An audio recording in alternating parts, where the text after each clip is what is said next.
We're going to be looking at meaning making today. I've been absolutely obsessed with this topic since I was a moody teenager. I'll let you know a secret. I have a relationship with the river next to my house. It helped me through the grieving process of my first marriage. It's like a drug, resentment, but it doesn't help. There's no one solution, but I would suggest a 4-factor reconnection model. Do you like my model? It's got 4 factors. Okay, as I was saying there, very politely for everyone, we're going to be looking at meaning making today.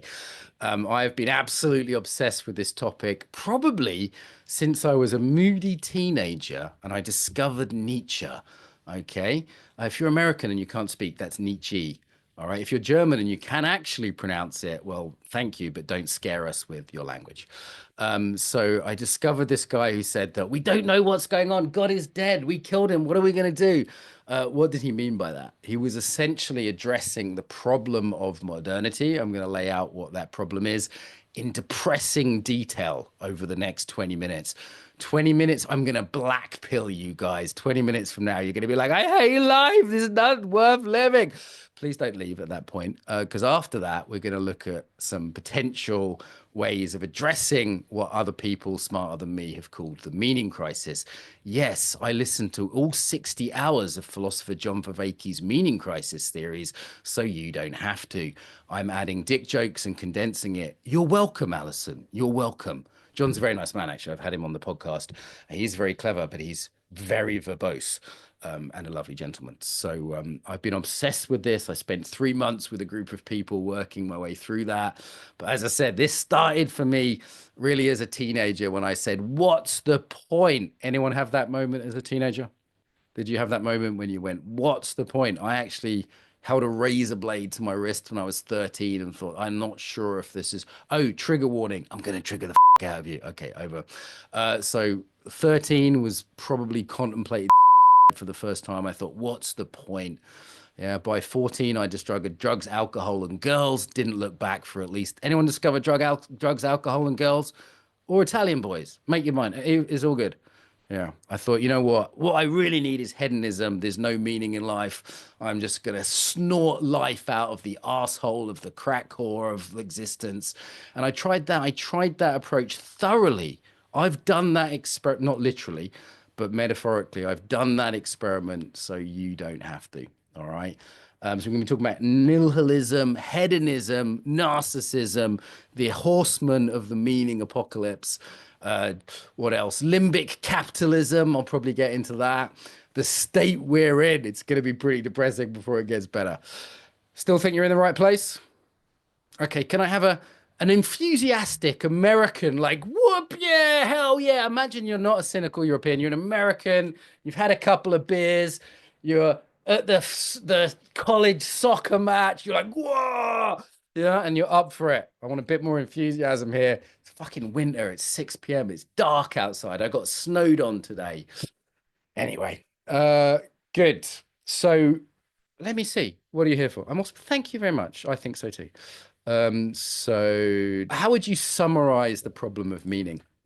It's different ways of looking at it, right?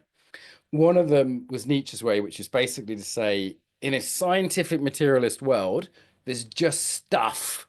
That's the sort of things knocking around. There's just stuff out there, materialism. Yeah. If there's just stuff, how do we have any values? How do we get from an is to an ought? This is an old philosophical dilemma. How do we know what's good? Maybe, we could sort of, what do? We just say, well, you do what you want to do, but that doesn't really work. Because if I see you putting a kitten on a spike, I'm like, no, don't do that. That's against my values. Don't put the kitten on the spike. I like kittens. And then you're like, but why? Why would I not put the kitten on the spike? Why is that reasonable? And we could get into sort of relativism, right? This is where we find ourselves. We have modernism. Everything is just material. The modern mind is not religious. We don't have faith. We can retreat to fundamentalism, but we don't really believe it, do we? We don't really believe Virgin Mary was a virgin. mistranslation from the Hebrew as an aside. But anyway, we don't really believe it. We think she probably had an affair, and then Joseph found out about it, and she said, "You know what? Actually, it was God," and blagged it. We don't really believe Moses parted the Red Sea. That's a hard thing to believe. We might say, it's a story and it's a metaphor and it's about the archetypes and it's about the unconscious being parted. But yeah, we've lost some magic, haven't we? Most of your ancestors, by the way, were Paleolithic. You know this? Most of your ancestors believed that everything was alive, that everything had spirit, everything had meaning, that every hill, every river was a story, that was an ancestor, was a god. This is Shinto still sort of has this, right? In Japan, they'll gaze at a cherry blossom because it has a sense of beauty and meaning in life. So modernity smashed all that, didn't it? It said, actually, there's just stuff and there's not really any point to anything. And what does that leave us with? Well, it leaves us in what I call the desert of modernity. So the desert of modernity, we go, there's no point in anything. And there's no community anymore, right? There's no community. Do you know the names of your neighbors? Who knows the names of all their neighbors? Some of you do, not many of you. Okay. Who has the same values as their neighbors? It used to be an extended family, right? By the way, I'm going to say some things you'll think are going to be left wing, some things that are going to seem right wing. I don't give a shit. It's whether they're true or not. All right. So just put your politics aside. Nobody cares. Americans, you've got Trump to deal with for 4 years. Good luck. Have fun. Okay. So we're putting our little political, actually, shut up. No one cares. We're looking at it philosophically, not politically. So meaning crisis. So domicide, John Vervaeke calls this, the idea the home has been killed, the killing of home, domicide. How has it been killed? 4 levels. The body, this is the home. We're dissociated from the body. Yeah, so our basic sense of connection is destroyed. We're disconnected from community, from belonging. Yeah. And you could have, different possibilities on this. You could have a left-wing possibility that says, we've been split off from each other by capitalism because capitalism wants unique consumer units. That's true, by the way. That's true. Okay. There's no community anywhere anymore. Or right-wing point of view where you say, actually, that tribe matters and mass immigration destroys that because your neighbors like different things and worship different gods and speak different languages. And that doesn't fucking work. Okay. Look up the grooming gangs in England if you think it does. It doesn't work to have people to have no sense of tribe. So we need to incorporate both of those views if we're to really understand how community has been smashed. Ecocide, our connection to the land has been smashed. So you can be a pagan like Helen, you can try and redevelop that, but most of you don't have intimate relationships with Hank obviously is a mountain, if you've seen his square, but other than Hank, everybody else doesn't have intimate relationships like most indigenous people have without romanticizing them, because they were shit in a number of ways, with trees and rivers and things around us. And the idea of killing the gods, we don't have the sacred. What do you worship? Someone smarter than me once said, we all worship something. Yeah. What do you worship? People worship their football teams, don't they? There's a replacement for tribe there. I'm on team blue. I'm on team red. It doesn't fucking mean anything though, does it? So it's empty as shit. Yeah. Actually, I'm a Republican. I'm a Democrat. That's my team. It doesn't mean anything anymore. So pretty stark, isn't it? This is the situation we find ourselves in. What do you worship? What has ultimate meaning for you? Let me ask you a question. I was in Belgium teaching a year or two ago. Have you ever been to Belgium? It's like France, but less sexy. Good chocolate though. I was in Belgium and I said, would you die for Belgium? And people just laughed. They laughed out loud. They said, that's ridiculous. Belgium doesn't mean anything. It's just a mess. It doesn't have a value. Well, it used to. The King of Belgium fought in the trenches in World War One. Did you know that? About 100 years ago. One of the last kings to actually fight in a war. Wouldn't that be nice if kings fought their own fucking wars? Yeah. So back in the day, the King of Belgium was fighting in the trenches because Belgium meant something to him, even though it's invented by the British as a buffer zone between the Dutch and the French. But let's not go there. Anyway, so what would you die for? This is one of the questions of meaning. What would you live for, right? It's kind of two sides of the same thing. Most people can't answer that question now. So what are we left with? We go, well, I don't really want to die because it's scary, isn't it? It's existentially threatening being a human being. So I don't really think there's an afterlife. I don't really believe in that very strongly. I've got some weird hodgepodge of new age beliefs that I've thrown together myself from the internet. That'll work. I've thrown together all these new age beliefs because I have to believe in something divine and there's some still mystery left. And whenever I see beauty, I have some inkling maybe there's more to the world than is obvious. I have sometimes when I make love or when I dance, I feel like there's something. So there must be something other than just material possessions and money. And I feel like I'm being lied to by consumerism. You are, get your tinfoil hat out. You are being lied to for profit and control. This is absolutely the case on many levels. But you still have that inkling that there's something special and divine and magic, right? So you go, what do I do with that? And here's a few things you can do with it. Invent a load of bullshit that's new age and not submit to anything because you're the center of the fucking world. Because when you take out God and meaning and spirit, what's left in the middle is a big hole that you put your fucking ego in. And consumerism loves that because it can sell that ego a whole bunch of shit. Have you noticed it's an iPhone and not a Wii phone? Have you noticed that? Have you noticed that? Consumerism says you're fucking amazing. It's a narcissistic, psychopathic culture that doesn't, so we don't surrender to anything. That's what Islam means, surrender. I'm going to say mean things about Islam. Oh, unfortunate, might get a death threat. Islam means surrender. That's one of the beautiful things about Islam, that we surrender to something. Yeah, this is when we pray, we go in and we bow our heads. What do you bow down to? Well, one of the other answers is romantic love. It's a lot of pressure to put on that fucking girl from Birmingham, though, isn't it? It's a lot. It's a lot. Like even an arrogant Italian can't handle that kind of pressure. I should know.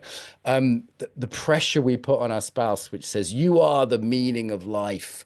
Yeah, you are my everything. My all those romantic love stories that are pushed on us that we're sort of a bit too cynical to believe now, but we still have in our heart. That's a lot of pressure to say you have to be the source of all beauty and divinity and meaning. Yeah, and take the trash out, please, because the recycling needs doing. It's a lot of pressure, isn't it? Anyone find that you put all that pressure on your partner and they're like, I'm just a person with tits. I can't do all that. I'm pretty, but I'm nice, but these are just fat deposits. It's not the meaning of life. So you say, okay, what am I going to put my meaning on? How about kids? I mean, that's kind of nice, right? Like survival, we're wired, evolutionary.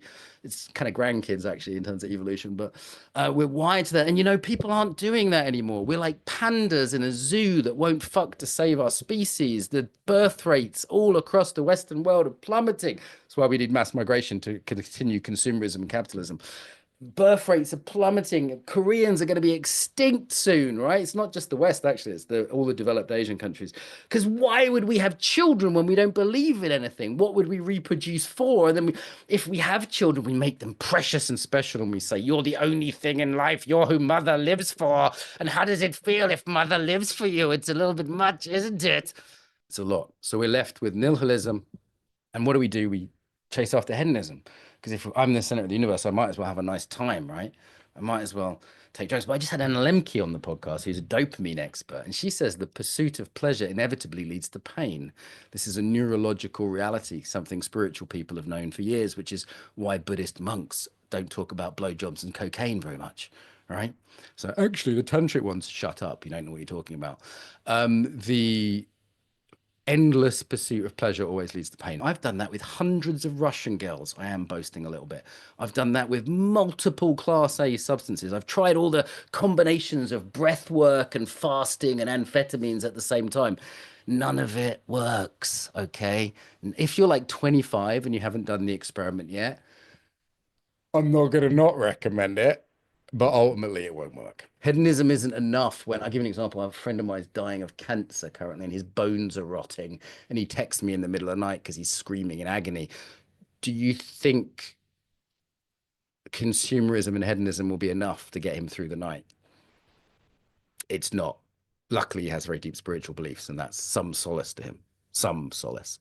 Yeah. When your bones are rotting from the inside out, which, by the way, awaits half of us. Half of us here are going to have dementia, cancer, terrible deaths at some point, and we pretend that's not real, right? We push death away. We pretend that we can, if we just consume enough, or by the way, the sort of middle class equivalent. Yeah, you're like, actually, I'm not into consumerism. I don't have a flash car. It's experiential consumerism. I've done the ayahuasca trips in Peru, and I've done this in Bali, and I've done all the yoga and the meditation, and I've read all the books, and I'm terribly fucking clever. That's the middle class equivalent. It's the same shit. It's the same shit with a different package. Still consumerism. Oh, nihilism. Hedonism, narcissism, that's what we're left with. Life itself starts to look less appealing. People stop breeding. Have you noticed society's become a bit of a death cult? Have you noticed that? We celebrate non-reproductive sex. Now, of course, if you're gay and you want to have non-reproductive sex, I get it. That's fine. I'm not destroying your lifestyle or saying you're a bad person. But it can't be the norm, can it? It can't be the norm that we celebrate non-reproductive sex because then we won't be here in a generation. That can't be everyone. Yeah, it's a little bit strange that we're encouraging children to castrate themselves and chop their breasts off. That's a little bit strange, is it not? Does it not leave a slight distaste in your mouth? And you can still be kind to people, and you can still treat your friend that's from Berlin and likes to dress in a dress, and that's their business, and it's nothing to be, mean about. But isn't it a bit strange when it's becoming the norm? Isn't it a bit strange when child suicide is a thing? That's a thing now. That wasn't a thing when I was a kid. Isn't it a bit strange when over 50% of young American women are medicated for mental health problems? Over 50%. Over half of, I've always said Americans are crazy, don't get me wrong, but over half of you are like medicated for crazy. Yeah. And don't you just feel it when you're looking at the culture and you see people who seem unwell, that life itself is not celebrated, that we're not celebrating life anymore. We're celebrating death. We're leaning towards death. Doesn't the taste of a diet drink that has a chemical in remind you of that? Doesn't the taste of the entertainment you're fed taste like plastic? I could be wrong, but I have thought about some of this stuff quite deeply. How you guys doing? I told you it would be depressing 20 minutes in. Is anyone feeling like I can't take it anymore, Mark? Yes, that's the honest feeling of late stage capitalism. That's the honest feeling of modernity. It's like there's nothing to live for. None of it means anything. The Unabomber. If you've never read the Unabomber, by the way, I think we're past the 10-minute point on YouTube. We can get away with it. Ted Kaczynski says a lot of very interesting things here. A lot of very interesting things about this topic. Uncle Ted, we call him in right wing circles.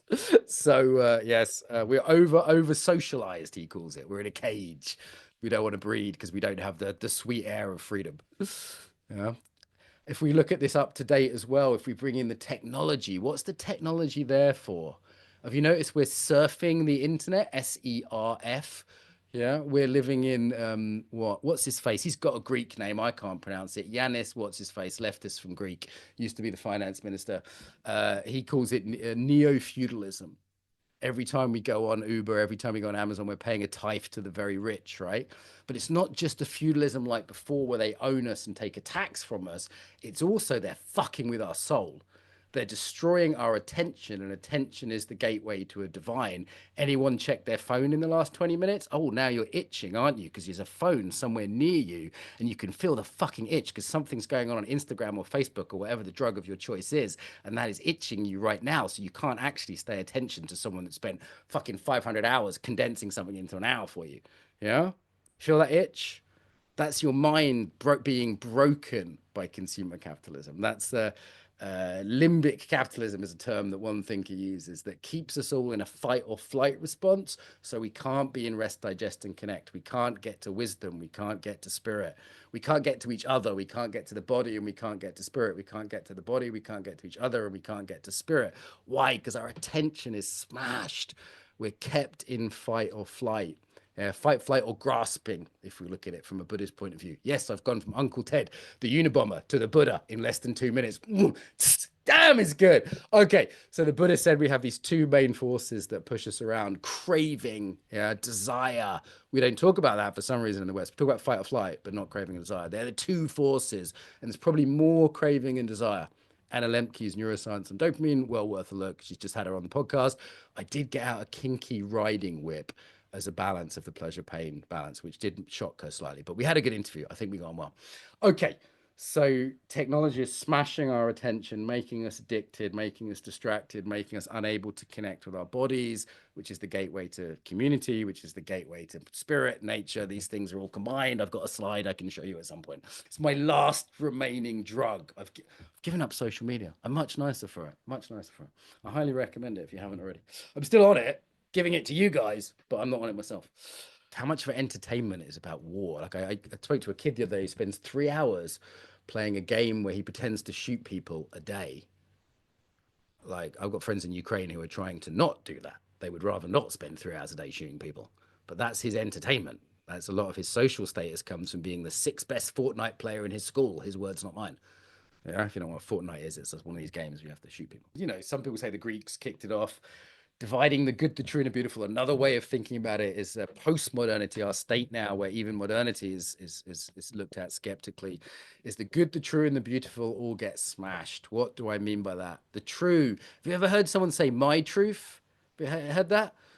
Those people are okay. There's no such thing as my truth. It doesn't make sense. It's your opinion. It's your aesthetic. It's not your truth. It can't be the case. Like, reality exists. I'm literally doing a podcast now to say reality is a thing. I never thought I'd have to do it. That's relativism, smashing the idea of truth, which sends us all crazy because you can't actually live with the idea that there is no truth, right? You have to say this is a pen and not a chipmunk. Yeah. You realistically, you have to have the idea of truth. You can have sort of postmodernism light that says, well, we have perspectives on the truth, but the idea there is no truth is nonsense.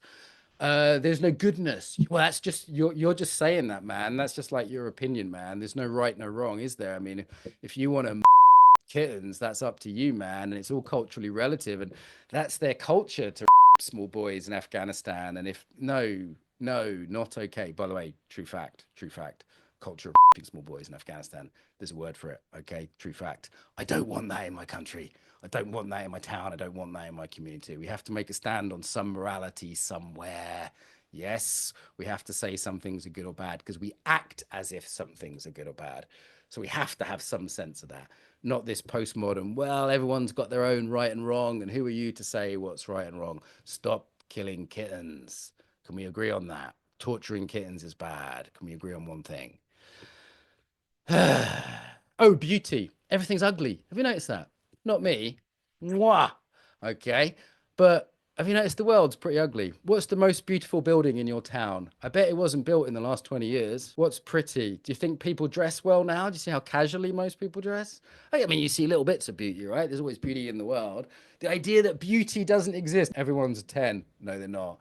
Okay. The idea that you can't be ugly. No. I take the idea aesthetics is a moral responsibility. Aesthetics points to goodness. Aesthetics, like every tribal people in the world believe in aesthetics and adornment. Josh Schreier did a great podcast on this if you want to look it up. Every tribal people believes in beauty because beauty points us to the shiny sacred. It points us to something.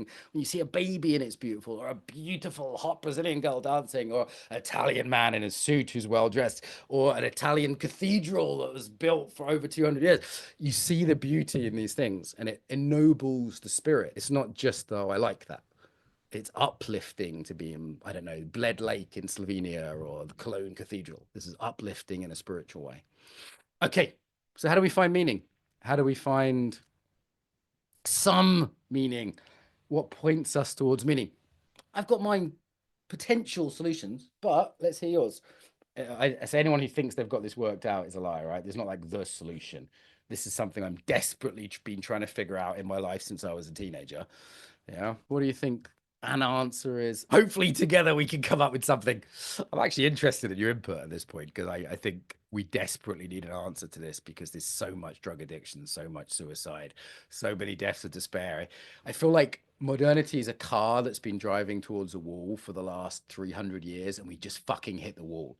It's like there's a critical mass. Like I could carry 60 kilos on my back. I could carry 100 kilos, but there's a point where my back would just break.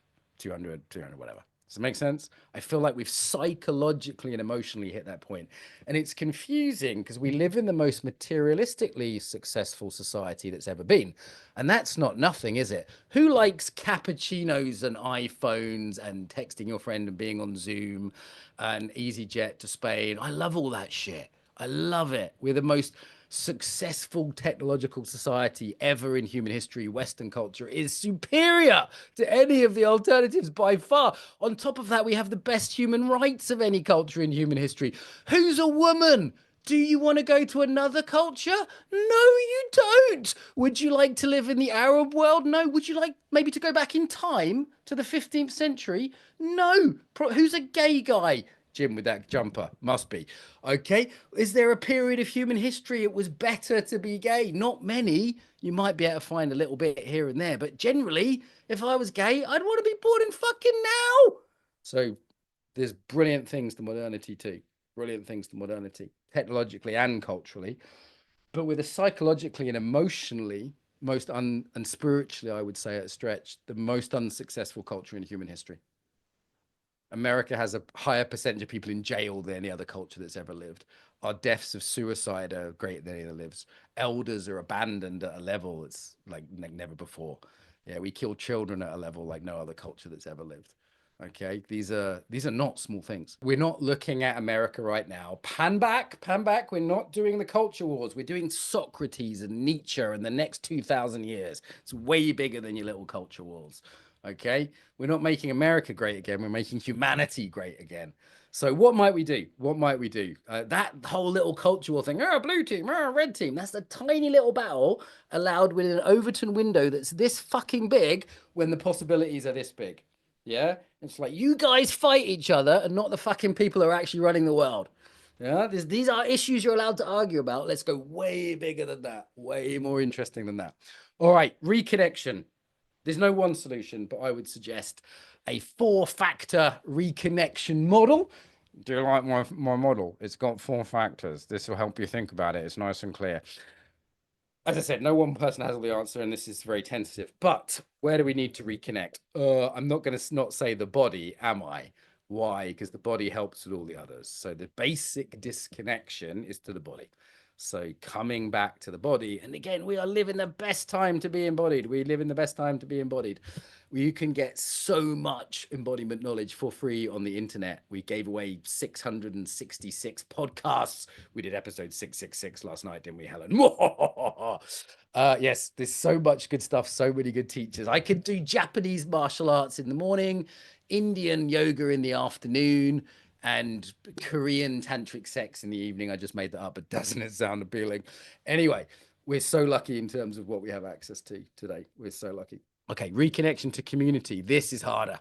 We have to build those communities online and in person. You have to, everything from saying hello to your neighbors. My neighbor who walks his dog, I was talking to for a year. Guess what his name is? Graham. It turns out it's not his name. His name is Graham Mark Walsh. What the fuck? Okay, this is my neighbor Graham. He's got a nice Rottweiler that I'm friends with. So make talking to your neighbors, creating online groups, right? Creating groups of people that have shared interests that you can go deeply with. I have an online philosophy group. I have an online men's group. We do stuff at Embodiment Unlimited, of course, around that. Okay, but there's online possibilities. But I think there's no substitute for in-person community. What does that look like where you are? I don't know. It looks different in different places. I think some countries are better than others. Southern Europe's way better than Western Europe. And Western Europe, I think, is better than the fucking car park that is the United States. Okay. When you're in Italy or Spain and you see like young people hanging out with old people, eating together, having ice cream in the town square, you go, there's something in the culture here around community that isn't totally bankrupt and sold off, you know? So some of those things are regional. I think we have to rethink that. I don't know the answer. I'll probably start a cult, as I said, if I tried. But I do think we need to seriously think about what does community in person look like. And I don't think we're lost. I see lots of people doing cool experiments. Like I spent some time in Portugal, and there's like Tamera where they all have sex, and there's another place where they all dance, and there's another place where they all meditate together.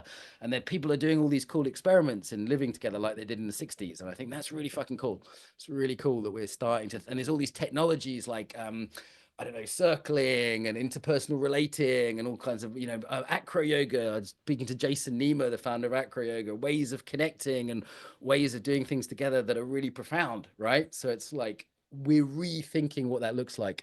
We do need to integrate left and right politically. So those of you who are getting like, actually, I'm American and I'm triggered and I have an opinion, fucking put that down. Okay, there's a reason they call it 2 wings. A bird with 1 wing is rubbish. Imagine all the people on the right, which by the way is 90% of your ancestors, 90% of the world, and 50% of your country. Imagine they were just talking total shit and you're right and they're just stupid and bad. How arrogant is that position? Yeah, maybe they've got something. I've become way more conservative now. I'm barely having threesomes with dolphins or unicorns. There's things to integrate. Equally, if you're like from the conservative right and you think sex is sinful and other ethnicities are evil, you might want to fucking chill out a bit with that. Yeah. So there's things we can integrate. The polarization is unhelpful. It is unhelpful. Okay, connecting with nature. I'll let you know a secret. I'm a fucking hippie too. Okay, spend several hours a day in nature. Develop. I have a relationship with the river next to my house. It helped me through the grieving process of my first marriage. It's somewhere I throw rose petals in devotionally on a daily basis. Don't tell anyone, okay? Because it's embarrassing. The key emotion to being British is embarrassment. It's like, oh, I'm terribly sorry, we've invaded your country. It's also the key emotion of cynicism, the key aspect of cynicism, which stops us from profoundly connecting with the divine, is worship. Yeah. By the way, I'm not going to make you do it now, but get on your fucking knees. Yeah, get on your fucking knee. You're so important. You can't get on your knees. Like you see Indian people who can put their heads on the floor and lay flowers at the feet of Krishna. I employ Indian tech people who are super modern, but they have this beautiful devotional quality that's still in their culture. We're like, no, I'm the boss of me. I'm an American. I'm an English person. I'm a Frenchman, even fucking worse. Yeah, it's like, no, like that devotional quality to nature. That's a key aspect. And you'll see that even like British people walking in the Peak District at the weekend. There's some devotional quality. I mean, the Japanese still definitely have it when they spend, 2 hours staring at Mount Fuji or the cherry blossoms. Like it's in our being. Most of your ancestors were Paleolithic. Most of your ancestors were animist. If you're not studying Josh Fry by now, you should be. The Emerald is a better podcast than mine. And he's an amazing teacher. So that's part of the puzzle. I think his way of looking at it is available to the modern mind. We're all part of a weird, narcissistic, psychopathic death cult called modernity. And I am in recovery from it in the same way as I'm in recovery from drugs and alcohol. Moving on. Resentment doesn't help. I learned that in sobriety, Resentment doesn't help. Doesn't help, resentment. Feels good. It's like a drug, resentment, but it doesn't help. So hating people isn't the answer. Bit of a hippie. Okay, last, reconnecting to spirit, some sense of meaning, some sense of something bigger than you. In AA, in 12 step, they call it a higher power. By the way, I'm long term sober, 19 years sober from drugs and alcohol, more or less. And everyone, you're welcome. I did it for me, Sheila, don't worry, not for you. It's not America. We don't need to get enthusiastic applause about it. So in recovery, you have to have a higher power, because if you don't, you put yourself at the center of the universe and then you drink. It's just some weird thing. We need God, whatever that name is. Some people's higher powers like music or love or spirit. It doesn't have to be, you don't have to become Jewish or something. Hell no, fucking the end of my penis is not having that. Okay. So you need something. And I think everyone's like an alcoholic now. Alcoholics were sort of the prophets of modernity. We were the fucked up people who were egocentric enough to kind of hit the problems of modernity before everybody else. Yeah. And it's like, no, no, I used to be like this. I meditate and dance and go in nature so I don't become a murder suicide. And I used to meet normal people that used to do it for fun. And I'd be like, no, no, I have to do this. But now I think everyone's like me. Everyone's ADHD. Who here is not addicted to anything? You lying. No one. You see, there we go. No one. We're all addicted to something. We're all distracted. We're all ADHD. We're all in that more kind of addictive mode. The God-shaped hole is in all of us now. Yeah. We need that higher power. And don't make it me, whatever you do. I'm not saying be me. Be careful of the gurus. Yeah. I'm not saying be me. But you need to worship something. You need something that's bigger than you that you can put at the center of your life. And nature's a way into that. Movement, dance is a way into that. Community is a way into that. Okay. There's different ways into it. And I think the advantage of postmodernity is that we can try ayahuasca on a Tuesday and conscious dance on a Wednesday. And, we can try all these different potential gateways. Yeah. Now, the danger in that is we just pick the thing that suits us to the point where it deepens our neurosis and there's no surrender. My Aikido teacher, Sheehan William Smith, that's him with the Queen right there. Okay. I bet that's him, William Smith Sheehan. He used to say, Mark, without commitment, well, he's very English, say, without commitment, there is no real pleasure. And I'd say, what the fuck do you mean? I just had a threesome with two fucking Ukrainians. And he'd say, oh dear, Mark, you'll learn one day. You'll understand one day. And turns out he was right, that sense of surrender and commitment is important, though I do recommend the threesome with the Ukrainians. Okay, so the commitment, the surrender, not just the sort of like, hey, it's a new thing, novelty, woo, shiny new thing trim. I think I've squirted my existential load. I think we're done. I'm about there. Fucking hell. I don't know if any of that made sense. I had no plan. So I've got a slide. Do you want to see some slides? Would that be nice? It will recap This is made for the feral philosophy, which is I do this work with young men around weightlifting because that's what they like. Yes, we're all fucked. There's lots of stats on it. This is stuff around gender. We're in a decadent period. So history is cyclical, not linear. The modernity lie of progress is complete nonsense. I have the same model of history that the Indians, the Chinese, and almost every ancient people have, which is cyclical. We are in a declining period. Okay, so if you feel everything's fucked up, it is. This is what that means. I didn't talk about fragility. Short version, you're all a bunch of pussies compared to your grandparents. Okay. Okay. My granddad was on D-Day. He'd be embarrassed by how much of a wimp I am. Yes, these are the problems. Okay, these are the problems. Social connection is one of the answers. Economics I could talk about, but these are the 4 reconnections to keep us sane, right? I put it in the form of hugging because most of you are tree hugging fucking hippies. So it doesn't literally mean hugging, but it's the sense of connection and reconnection. So self-connection or self-regulation, community connection or co-regulation, eco-connection or eco-regulation, spirit meaning higher power connection or theo-regulation, my Greek colleague tells me. These are some made-up words so that you don't end up in any of the traps that are out there. Okay. So lots more I could say there, but I think that's good. Take what's useful and leave the rest. I probably said about 5 things that could get me cancelled, but never mind. And yeah, what are you taking away? Just it's actually useful feedback from me because I'm leaning into this area of meaning making to sort of expand from my actual expertise. Oh, embodiment. That's the only thing I really know about. If you want to study embodiment with us, it's not quite so chaotic, political or philosophical, very practical. Quick plug, come train with us. Is that what we're meant to say? It's great. Tell your friends. There we go. If you've enjoyed it, you could like, I don't know, give a rating to a podcast or share a YouTube video with a friend or send me 1 million Bitcoins. I don't know.